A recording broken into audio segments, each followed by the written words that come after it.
안녕하세요. 말씀을 품고 말씀을 살아내는 바이블 1189 18째 날, 오늘은 창세기 18장입니다. 지난 17장에서 하나님은 아브라함과 사라의 이름을 바꿔주셨는데요. 이름을 바꿔주신다는 건 인생이 바뀌고 운명이 바뀌는 거라고 말씀드렸습니다. 하나님은 아브라함을 하나님의 사람으로 만들어 가시려는 분명한 목적이 있으셨고, 그에 따라 언약의 증표로 그 몸에 할례를 받으라고 명령하셨습니다. 그 몸의 일부를 잘라내서 우리가 잊지 말아야 할 게 뭔지 기억하게 하시고, 또 끊어내고 지켜가야 할 건 뭔지 결단하게 하시려는 뜻을 따라 아브라함과 이스마엘을 비롯한 그 집안에 일하는 모든 남자들까지 할례를 행하는 모습을 봤습니다. 이어지는 오늘 18장은 크게 두 가지 이야기로 되어 있는데요. 첫 번째 얘기는 아브라함의 장막에 정체를 알 수 없는 3명의 손님이 찾아오는 이야기입니다. 아브라함은 단박에 그 손님들이 범상치 않다는 걸 알게 되고 극진히 맞이하고 대접하는데, 그 손님은 다름 아닌 하나님이셨죠. 이번에는 하나님이 사라에게 직접 아들을 잉태하게 될 거라고 이야기해 주십니다.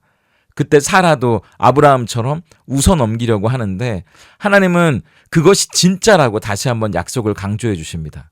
그리고 두 번째 이야기는 하나님의 일행이 대접을 받고 소돔의 죄악을 직접 확인하기 위해 떠나시는 이야기인데요. 아브라함은 하나님께 특별한 존재이기 때문에 소돔을 향한 계획을 이야기해 주시고, 아브라함은 조카 롯이 사는 소돔의 구원을 위해 하나님께 6번이나 간청하고, 하나님은 아브라함의 간청을 기꺼이 들어주시면서 소돔을 향해 떠나시는 것으로 이야기가 마무리됩니다. 그럼 18장을 조금 더 자세히 살펴볼까요? 18장은 아브라함이 한낮 뜨거운 더위에 잠시 장막 아래서 쉬고 있는 장면으로 시작합니다. 그때 저 멀리서 왠지 범상치 않은 세 사람의 나그네를 발견하고 아브라함이 직감적으로 하나님의 일행이라는 것을 알게 되고 달려나갑니다. 아브라함이 그 일행을 어떻게 대하는지 2절부터 4절까지 한번 볼까요? 눈을 들어본즉 사람 셋이 맞은편에 서 있는지라. 그가 그들을 보자 곧 장막 문에서 달려나가 영접하며 몸을 땅에 굽혀 이르되, 내 주여, 내가 주께 은혜를 입었사오면 원하건대 종을 떠나 지나가지 마시옵고 물을 조금 가져오게 하사 당신들의 발을 씻으시고 나무 아래에서 쉬소서. 학자들 사이에서는 이때 아브라함이 이 나그네들이 하나님의 일행인 줄 알고 달려나갔다고 말하는 사람도 있고요. 아니다, 모르고 일단 손님들을 환대하러 나갔다가 나중에 알게 됐다는 사람도 있는데, 일단 아무리 환대의 풍습이 있다고는 해도 사회적인 지위가 있는 나이 든 사람이 달려나가는 것까지는 하지 않는다고 많은 사람들이 이야기합니다. 그리고 3절에 내 주여라는 표현은 우리가 잘 아는 아도나이라는 말인데요.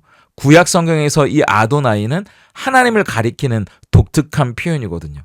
그러니까 아브라함이 나그네를 환대하는 성품이기는 했어도 이날의 나그네들은 뭔가 다른 사람이라는 걸 알았다고 저는 생각합니다.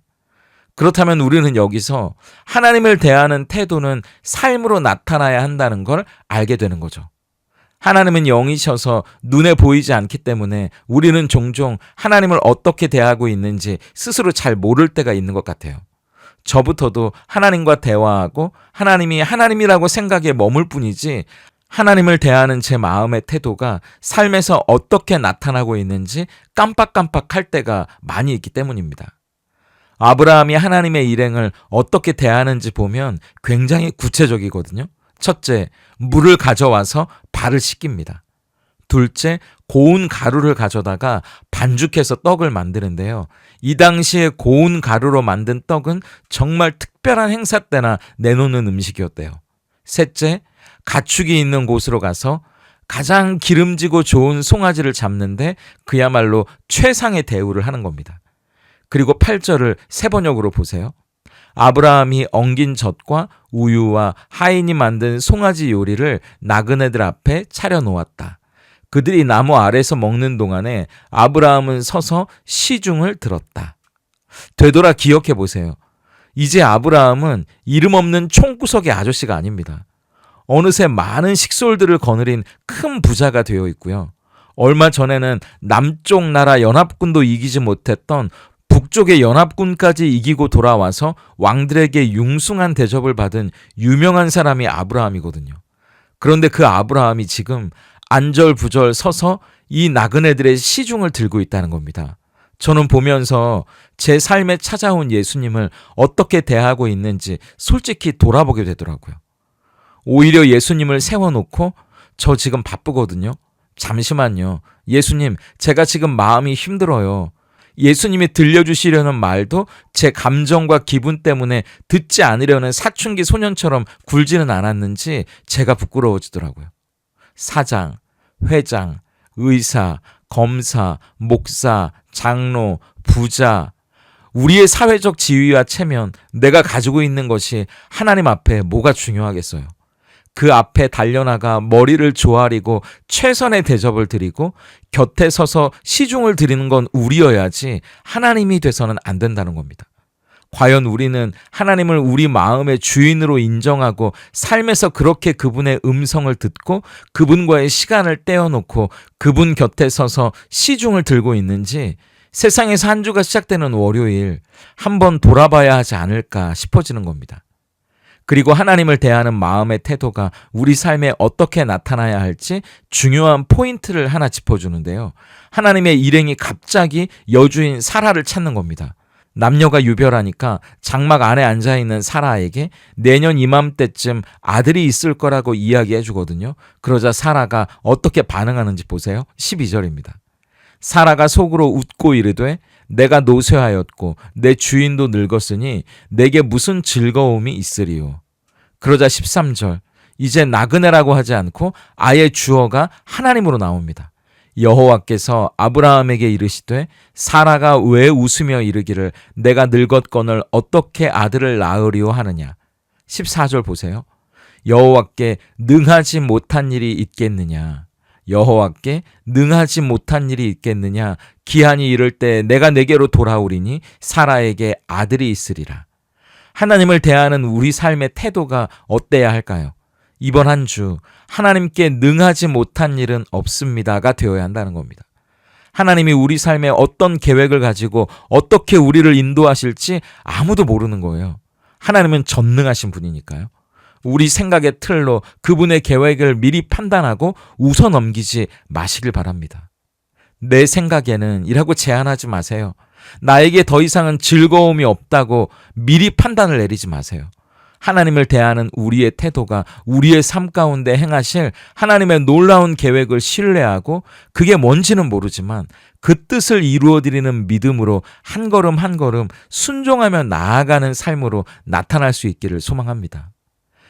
그리고 하나님의 일행은 자리에서 일어나서 아브라함도 그들을 전송하기 위해 따라 나서는데 이제 그들이 소돔 쪽으로 가려는 겁니다. 그러면서 소돔으로 왜 가는지 아브라함에게 알려줘야 하는지 잠깐 고민하다가 먼저 아브라함에게 복을 주시겠다는 약속을 또 한 번 확인시켜 주시거든요. 18절, 반드시 아브라함을 강한 나라가 되게 하고 축복의 통로로 삼아 주시겠다는 겁니다. 그러면서 중요한 구절이 나오는데 19절을 보세요. 내가 그로 그의 자식과 권속에게 명하여 여호와의 도를 지켜 의와 공도를 행하게 하려고 그를 택하였나니 이는 나 여호와가 아브라함에게 대하여 말한 일을 이루려 함이니라. 여기 보면 하나님이 특별히 아브라함이라는 한 사람을 선택하신 이유에 대해 이야기하시는 겁니다. 18절, 아브라함에게 주시는 복은 그냥 이유 없이 주시는 복이 아니라는 거예요. 아브라함이 평생을 걸고 노력해야 할 게 뭔지 말씀해 주시는 겁니다. 그게 바로 의와 공도를 행하며 살아가고 본인뿐만 아니라 자식들에게 또 자손들에게도 하나님의 말씀대로 살아간다는 게 뭔지 의와 공도를 행하며 살아가도록 가르쳐야 할 책임과 의무를 주셨다는 겁니다.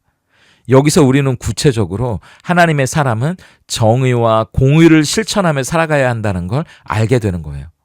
사실 아브라함 이야기의 핵심은 수많은 자손들을 주시는 것, 그리고 가나안 땅을 주시는 것, 복을 주시는 것이 아니라 여기서 나오는 의와 공도를 행하는 삶이라고 많은 학자들이 이야기할 정도니까요. 이 의와 공도는 아브라함 이야기에서 처음 등장하는 개념인데 앞으로 성경에 무수히 계속 나오는 개념입니다.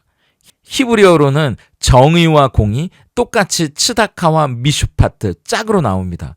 성경에는 이제 정의와 공의, 정의와 공평, 공의와 법도 우리가 잘 아는 아모스서에 공의를 물같이 정의를 하수같이 흐르게 하라고 할 때도 그게 여기 나오는 의와 공도거든요. 그래서 성경에는 이게 짝으로 계속 나옵니다. 우선 정의, 치다카는 관계적인 개념이거든요. 하나님이 명하신 규례를 따라 하나님과 올바른 관계를 맺고 사는 겁니다. 그리고 그것뿐이 아니에요. 이웃에 대해서도 올바른 관계를 맺는 겁니다. 거짓말하거나 악을 행하는 게 아니라 올바르게 살면서 이웃들을, 주변 사람들을 불쌍하게 여기고 그들을 도울 때 우리는 또 의로운 사람이 되는 거죠. 그리고 공의, 미슈파트는 하나님의 법에 의해 이루어지는 올바른 질서를 가리키는데요. 쉽게 이야기하면 억울한 사람이 없이 공평하고 공정하게 올바르게 행하는 겁니다. 고아와 과부와 나그네와 가난한 자들이 불공평하게 대접받고 억울해지지 않도록 사회 질서를 바로잡고 정직하고 올바르게 살아가는 것. 그게 츠다카, 공의로운 삶이죠. 이 두 가지는 따로따로가 아니라 성경에서는 항상 같은 짝으로 나옵니다.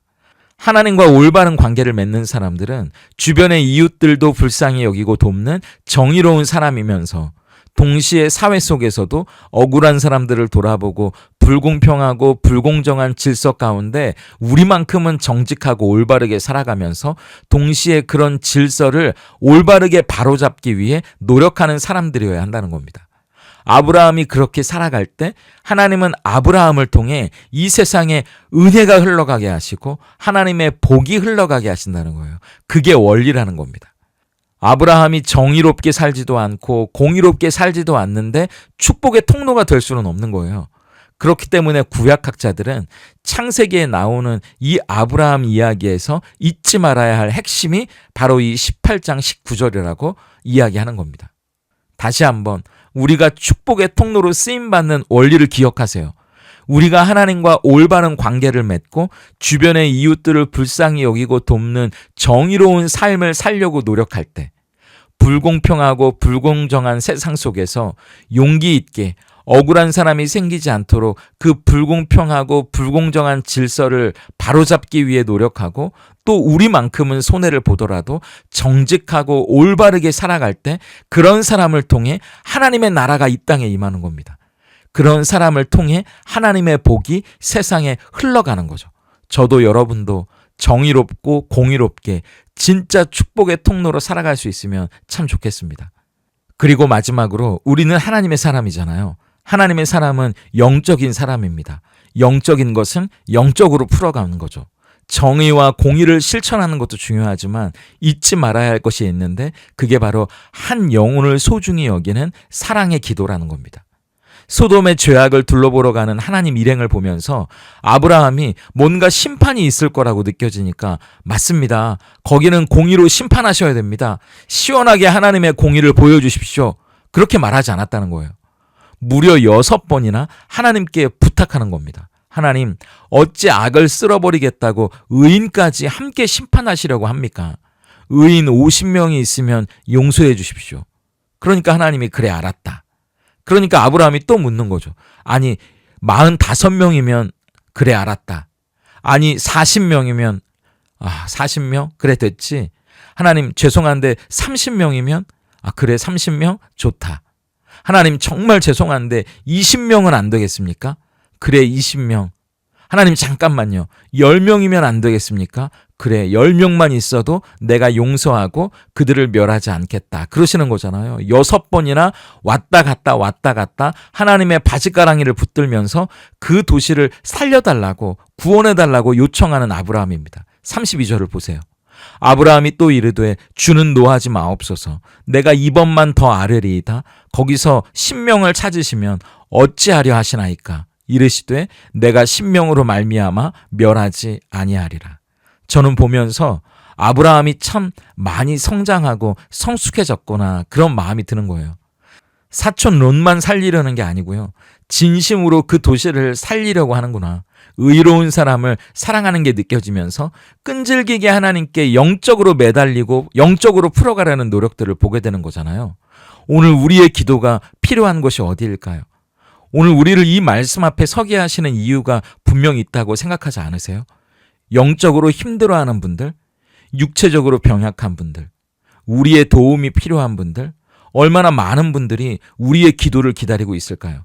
우리의 기도를 통해 하나님과 함께 동역할 수 있는 영광이 우리에게 주어졌다는 걸 감사하세요.